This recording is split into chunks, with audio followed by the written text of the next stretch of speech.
예, 자, 경찰이 마약 구매 의혹을 받는 그룹 아이콘의 전 멤버 BI 김한빈 씨 사건에 대한 재수사에 착수했습니다. 이뿐만 아니라 BI 전 소속사죠. YG 엔터테인먼트 양현석 대표가 사퇴하며 결백을 주장했지만 이 수사 개입 의혹이 불거지면서 논란이 계속되고 있습니다. 네, 한편 전 남편을 살해하고 시신을 훼손해서 유기한 혐의를 받고 있는 고유정의 범행 동기와 관련해서 범행 동기를 엿볼 수 있는 새로운 정황이 포착되며 사건의 퍼즐이 하나씩 맞춰지고 있습니다. 관련 내용들 김성수 시사평론가 김성훈 변호사와 짚어보겠습니다. 어서 오세요. 안녕하세요. 예.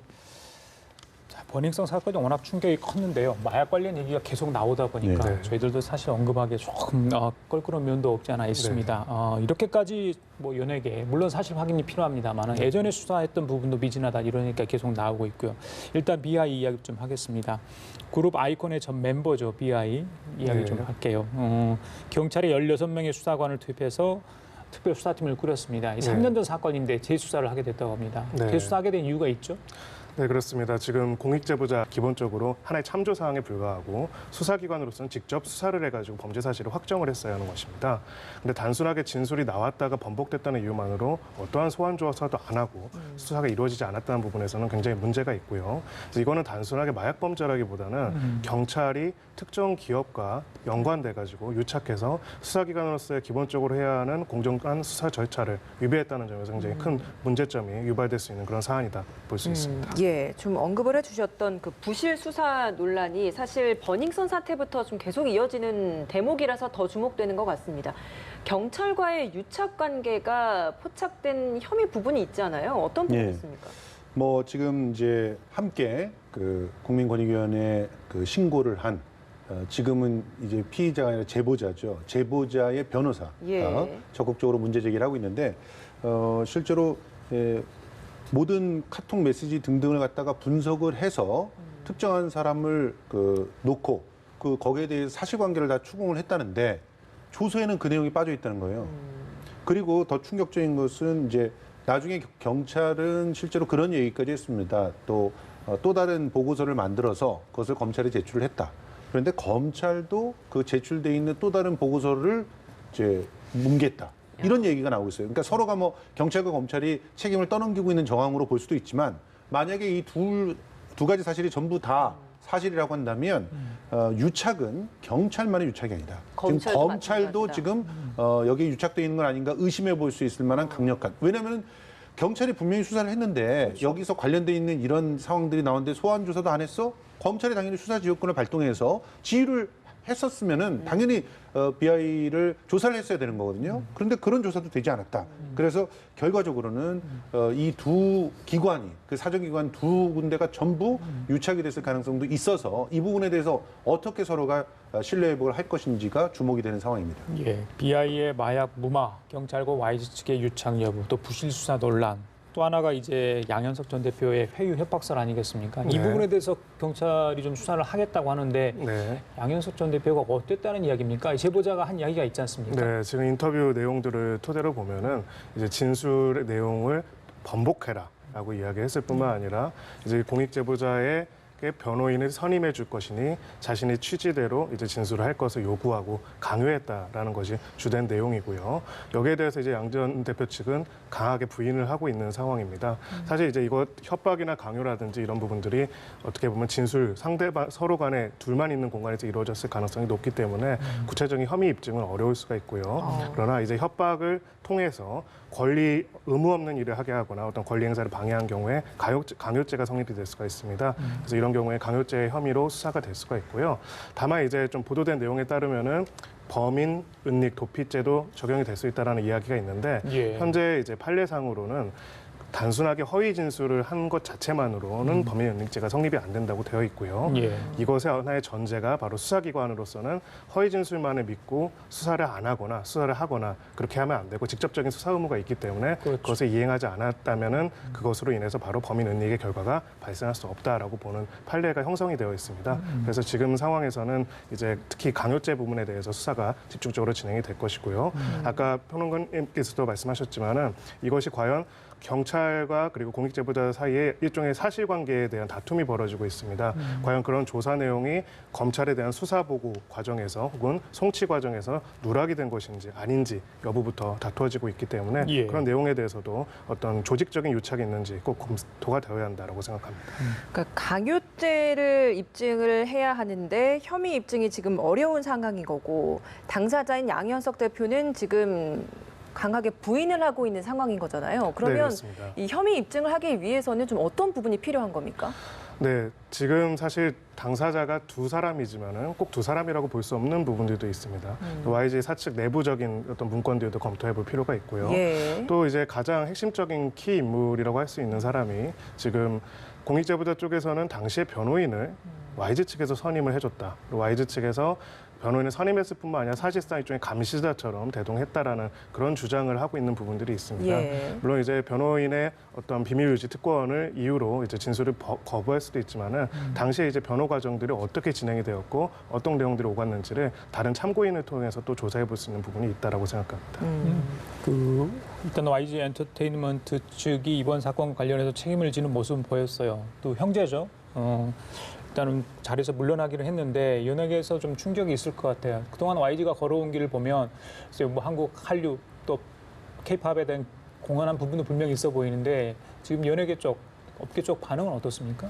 뭐 일단은 신중하게 지켜보고 있는 그런 상황인데요. 말씀하신 대로 그 영향력이 만만치 않다라고 하는 그런 평가들이 있는가 하면 예. 또 한편으로는 올 것이 왔다라고 하는 분위기도 있습니다. 다시 말해서 지금 YG가 만들어 온 이 아이돌의 생산 그 어떤 시스템, 이 시스템은 물론 뭐 JYP라든가 SM도 크게 다르지 않습니다만 지속적으로 반복 훈련을 통해서 창의적인 아티스트라기보다는 훈련된 아티스트를 키워내는 거거든요. 그런데 이런 형태의 필수적으로 따르게 되는 것이 인권 문제와 또 이들이 가지고 있는 정서적인 문제를 어떻게 해결할 것인가. 여기에 대해서 제대로 서비스를 하지 않고 사실상 그들을 방치하거나 아니면 그들의 인성의 문제를 삼는 그 아티스트들에게 책임을 돌리는 그런 형태로 지금까지 모든 엔터 산업들이 유지가 되겠단 말이죠. 이 부분을 근본적으로 뜯어 고쳐야 된다는 팬들의 질타들이 이어지고 있는 겁니다. 그래서 단지 물러난다고 해서 책임이 사라지는 게 아니라 예. 이들을 어떻게 했길래 이런 상황으로까지 치달아갈 수 있게 방치했는가. 심지어는 지금 보면은 중간에 또 다른 그 그룹도 굉장히 사랑받는 그룹인데 거기 멤버가 중간에 다리를 놔서 이 공익 제보자를 양현석 대표와 만나겠다는 주장까지 나오고 있어요. 그러면 결과적으로 모든 멤버들을 자신의 수족처럼 부리면서 지금 승리 씨 같은 경우도 비슷한 그런 케이스잖아요. 그러면서 엄청난 범죄들을 덮기 위해서 활용해 왔다는 상황이 이게 아티스트들한테 해야 될 일들이 아니지 않습니까? 근데 그런 것들이 사실이라면 그것 자체도 강요가 될 수가 있는 상황이라서 이 모든 부분에 대해서 성실하게 조사를 받고 책임을 져야 됩니다. 단지 이 한 사건을 덮기 위해서 누구를 만나서 강요한 적이 없다로 끝날 수 있는 상황이 아니기 때문에 예. 이 부분은 철저한 수사를 통해서 밝혀져야 될 거라고 생각을 합니다. 예, 알겠습니다. 이제는 다른 이야기를 좀 해보죠. 제주 전남편 살인 사건 고유정 씨 이야기를 해봐야 될 것 같습니다. 굉장히 잔인한 수법을 사용했었는데도 예. 불구하고 계속해서 범행 동기는 밝혀지지 않고 있는 상황이라서 더 궁금증을 자아내는 대목인 것 같은데. 뭐 범행 전에 이제 그 아들의 성씨를 바꿨다라는 정황이 좀 드러난 대목이 있는 것 같아요. 이 부분이 좀 새로운 내용인 것 같은데 좀 짚어주시죠. 예, 이 고유정이 이제 범행이 발생하기 전에 이제 제주도에 가서 방문을 해서 자기의 아들을 놀이방에다 맡긴 적이 있는데 네. 이 놀이방에 맡길 때 분명히 강 씨로 성을 갖다 써야 되는데 예. H 씨의 성을 썼다는 거죠. 아들의 이름을 얘기할 때. 현 남편의 예. 성씨를 쓴 거죠. 재혼한 남편의 성을 그렇습니다. 썼다는 거죠. 근데 이 재혼한 남편의 성을 쓴다는 것에 들어가 있는 심리가 무엇이냐? 예. 재혼한 남편의 가족을 만들고 싶다는 것이죠. 그러면 이 가족을 만드는 데서 가장 큰 걸림돌이 누가 되냐면 바로 전 남편이 되는 것입니다. 더군다나 전 남편은 지속적으로 면접 교섭권을 요구하고 있고 그렇죠. 그리고 아들을 굉장히 아끼고 사랑하는 모습을 보였어요. 그러면 절대로 아들을 포기하지 않겠죠. 지금 성씨를 바꾸는 데 있어서 관건이 전 남편이 동의를 해줘야 됩니다. 동의를 해주려면 이건 또 소송을 해야 되고 소송을 해서도 그게 받아들일 가능성이 적게 되거든요. 그러니까 이런 부분들을 만약에 이제 또 전 남편이 아들을 갖다가 학대했다거나 방기했다거나 이런 아버지였다면 소송을 통해서 찾아올 수가 있지만 그런 것들이 전혀 전제되지 않는 상황이라면 성씨를 바꾸는 당위성을 인정받기가 어렵거든요. 이랬을 때 그러면 남편은 내 행복한 생활을 방해하는 걸림돌이다. 이렇게 봤을 가능성이 상당히 높고 이런 부분에서는 이미 프로파일러들이 그런 예측들을 한 바가 있습니다. 예. 지금 고유정이라고 하는 여자는 자신만을 생각하기 때문에 지금 현재 자기가 갖고 있는 그 조건을 지키기 위해서 누군가를 희생하는 것을 아무렇지도 않게 생각할 수 있었다라고 하는 그런 주장들에 대해서 힘이 실리는 정황이 나왔다고 볼 수 있습니다. 가족관계 등록법상 이렇게 전 남편의 허락을 득해야지 이렇게 아이의 성을 바꿀 수 있나 보죠. 네, 지금 일단은 협의 이혼의 내용이 뭔지에 따라서 다르겠지만은요. 어. 일단은 기본적으로는 친권을 가지고 있을 것이다라는 것을 전제로 했을 때는 예. 당연히 같이 여전히 공동 친권자이기 때문에 이제 당연히 친권자의 동의가 있어야 가능한 것이고요. 그 지금 말씀하신 내용처럼 여러 가지로 지금 그 고유정의 이 범행이 일단 계획적인지 우발적인지에 대해서 본인은 이제 우발적이라고 주장을 예. 하지만 사실 계획적인 범죄라는 것들은 여러 가지 객관적인 증거들로 드러나 있는 상황입니다. 그렇다면 이제 계획적인 범죄라면 우발적인 범죄와 계획적인 범죄의 가장 큰 차이점은 동기가 분명하다는 것이거든요. 어떤 살인이라는 중대한 범죄를 계획하고 사전에 준비했다는 것은 구체적인 동기가 있을 것이고 또 그 부분들을 밝혀내는 것이 사실은 수사기관들이 굉장히 중요한 부분들 중에 하나입니다. 네. 그래서 이런 간접적인 정황 등을 토대로 당시부터 이제 이 피해자에 대해서 이 피해자가 가지고 있었던 적대적인 태도, 살해 동기가 무엇인지를 계속적으로 추론해나가는 과정들을 지금 하고 있다라고 보시면 될 것 워낙 같습니다. 그 이번 범행 수법이 잔인하다 보니까 혹시 네. 고유정 씨가 뭐 정신질환 쪽이나 그쪽에 문제가 있는 거 아니었더니 경찰은 일단 없는 걸로 봐요. 근데 전문가들은 경계성 성격 장애 이런 이야기를 합니다. 네. 만약 이게 사실이라면 이게 무슨 나중에 재판이랄지 그에 네. 영향을 줄 수 있는 건지 그 부분도 좀 궁금한데 어떻습니까? 네, 형법상으로는 이제 심신미약 혹은 심신장애를 이유로 형을 심신장애인 경우에는 감면할 수 있게 되어 있고요. 심신미약인 경우에는 감경할 수 있게 되어 있습니다. 기본적으로 이 형사사법체계 자체가 본인이 어떤 의사결정에 책임을 질 수 있음에도 불구하고 그런 의사결정을 했기 때문에 처벌을 하는 거기 때문이죠. 근데 어떤 심신장애로 인해서 그게 불가능한 상황이었다면은 예. 그것을 책임을 감경해준다라는 개념이 있는 것입니다.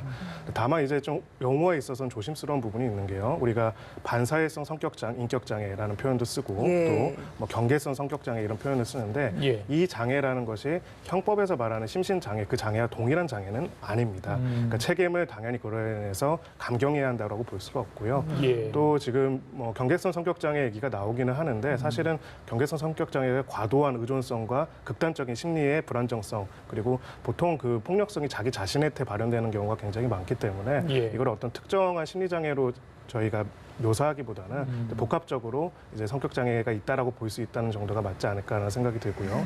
무엇보다도 지금 이유가 도대체 알 수 없는 너무나 끔찍한 범죄이기 때문에 사실은 대중과 언론으로서는 그 이유를 찾아낼 수밖에 없지 않습니까? 그 추론하는 과정에서 좀 이 어떤 성격 장애 부분들이 좀 과도하게 언급되고 있는 것이 아닌가 그렇게 생각을 합니다. 정리를 좀 해보자면 감경 사유로는 심신미약이 해당이 되기는 하는데 지금 이 이야기가 나오고 있는 이 경계성 성격 장애라는 이 부분은 거기에 해당되지는 않는다 때문에 네. 책임 소재를 줄일 수는 없다라는 부분을 좀 말씀을 하시고 싶었던 거죠. 네, 그렇습니다. 그러니까 경계성 성격 장애를 책임을 감경하는 사유로서 인정했던 사안은 제가 알기로는 없고요. 무엇보다도 지금 정상적으로 봤을 때 이 고유정이 경계성 성격 장애다라고 진단하는 것도 사실은 좀 과도한 무리한 해석일 수 있다. 해석이라고 생각을 합니다. 예, 알겠습니다. 피해 유족들이 지금 걱정하고 있는 부분이 고유정 씨가 재력가 집안이라서 가석방될 가능성에 대한 우려도 있더라고요.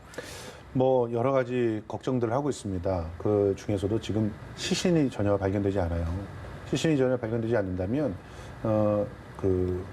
어떻게 보면 확실한 물증이 없는 상태에서 살인이라고 하는 것들을 내려야 된단 말이죠. 이럴 때 재판부가 어떻게 판단할 것인가 하는 부분들이 굉장히 큰 거고 그 과정에서 이제 당연히 뭐 여러 가지 탄원들을 하면서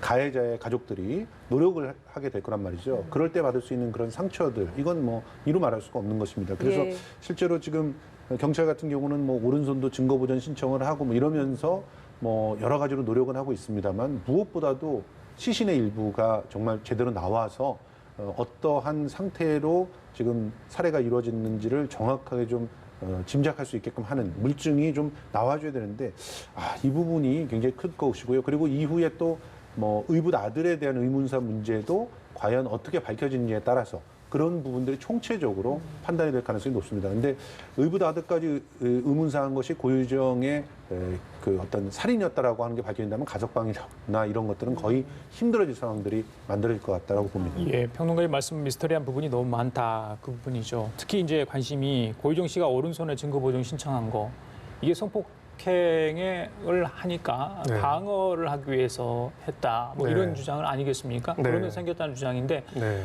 그래서 이게 증거 보정 신청을 하는 것도 참 그렇습니다만 네. 어떻게 봐야 되는 겁니까? 이거는? 지금 사실 그 고유정 씨가 주장하는 건 우발적 범행인데 지금 여러 가지 포렌식 결과를 통해서 봤을 때는 사전에 치밀하게 범행을 계획했다는 내용들이 드러나고 있습니다. 예. 우발적 범행과 이 계획적인 범행은 사실 양립이 불가능한 것이죠.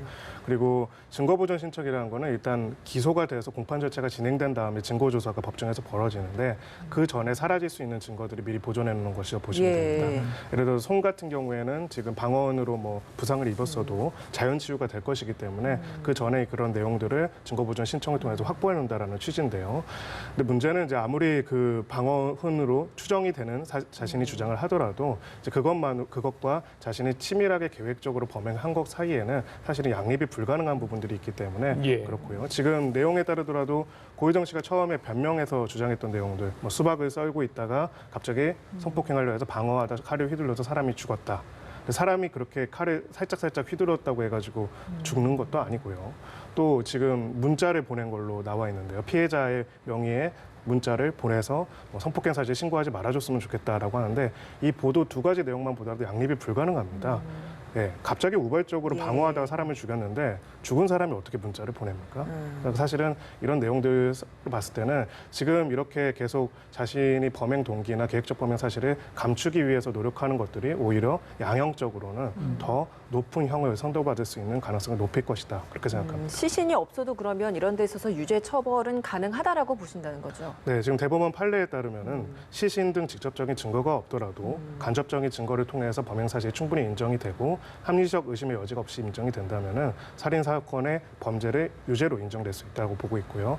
대표적인 게 이제 2012년도에 대법원 판례가 있었던 부산 이제 보험 사기 살인 사건이라고 있었습니다. 당시도 이제 시신이 바로 이제 화장이 돼가지고 시신 증거는 없었지만은 간접적인 사실로서 충분하게 입증이 되었다라고 판단하고 있고요. 예. 지금 어쨌든 또 고유정 씨 자체가 본인이 이제 살해한 내용 자체에 대해서는 인정을 하고 있기 때문에 시신이 없더라도 살인죄로 요율하는 거에는 문제가 없을 것이다. 그렇게 생각합니다. 그 재혼 남편은 아들 살해 의심으로 고유정 씨를 고소를 하지 않았습니까? 네. 그 지난 3월이었죠. 네. 의붓 아들이 이렇게 네. 24살짜리. 네. 방금 경찰이 얘기를 따르면 네. 심폐소생술 흔적도 없었다고 그래요. 그런데 네, 이제 지식사한 걸로 일단 결과가 나오지 않습니까? 네. 이 부분에 대해서 경찰이 과연 제대로 수사를 했는지 논란이 되고 있는데 네. 뭘 좀 초점을 맞춰서 다시 한번 수사를 해야 된다고 보시는 건가요? 일단은 과학적인 증거와 그리고 이제 용의선상에 있는 사람들의 행적 그 두 가지 다 봐야 한다고 생각합니다. 질식이라는 것이 사실 단기간에 벌어지지는 않습니다. 상당히 좀 시간이 걸리거든요. 그리고 보통 내인적으로 질식이 발생하는 경우는 거의 없다고 보시면 됩니다. 그리고 외인상으로 질식이 과정이 발생을 했다면 굉장히 고통스러운 과정들이 있을 것이고요. 즉 이런 내용들에 대해서 왜 질식의 원인이 발생할 수 있는지, 특히 나이를 봤을 때는 그 피해 아동이 그 나이에 내인적으로 질식이 발생하고 어떠한 외부적인 표현을 못했던 그런 나이가 아니지 않습니까? 그런 부분도 봐야 할 것 같고요. 지금 사실 왜 혈흔이나 이런 내용들이 지금 이 사건이 발생한 지가 벌써 3월부터 한 3개월 이상이 지났는데 이제야 나타나는 건지도 사실 좀 굉장히 의문입니다. 당시 이제 숨진 직후에 그런 내용들이 나타났다면 그것을 경찰이 전혀 수사를 안 한 것인지 예. 아니면 당시 관련자들이 밝히지 않은 것인지 거기에 대해서도 좀 조사가 이루어져야 한다고 생각합니다. 알겠습니다. 자, 지금까지 김성수 시사평론가, 김성훈 변호사 두 분과 함께 얘기 나눠봤습니다. 자, 오늘 말씀 잘 고맙습니다. 들었습니다. 감사합니다. 고맙습니다.